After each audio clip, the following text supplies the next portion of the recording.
Nestled amidst the paradise that is Assam, only 136 kilometers from the capital city of Guwahati, on the banks of the mighty Brahmaputra, lies the sacred hills of Surya Pahar.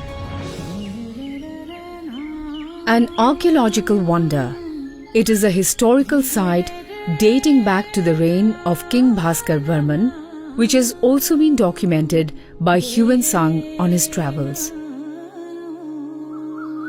Surya Pahar is a confluence of three prominent religions of India, merging Hinduism, Buddhism and Jainism in perfect divinity.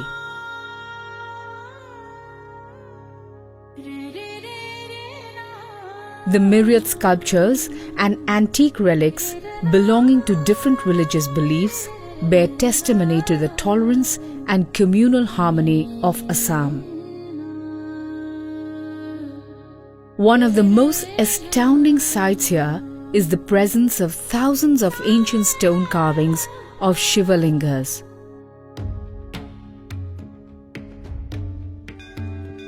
It is said Vyasdeva engraved 99,999 Shiva lingas here in order to build a second Kashi, which is 1 lakh lingas.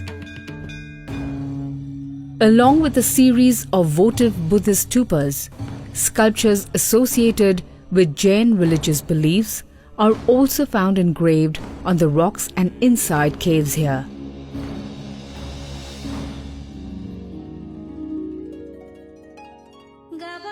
The beautiful Sun Temple of Surya Pahar is one of the lesser known sun temples in the country.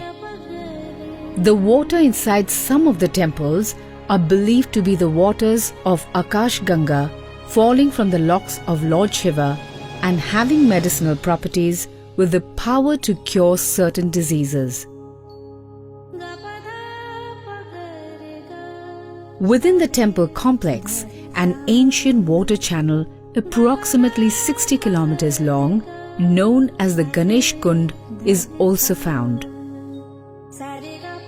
Surya Pahar is a wonderful reminder that the peaceful coexistence of different religious beliefs is not only possible, but can also dynamically thrive. This exotic ecological hub, spread over vast areas of lush green, is only an example of the many unexplored sites in Assam and is a rare gem waiting to be discovered.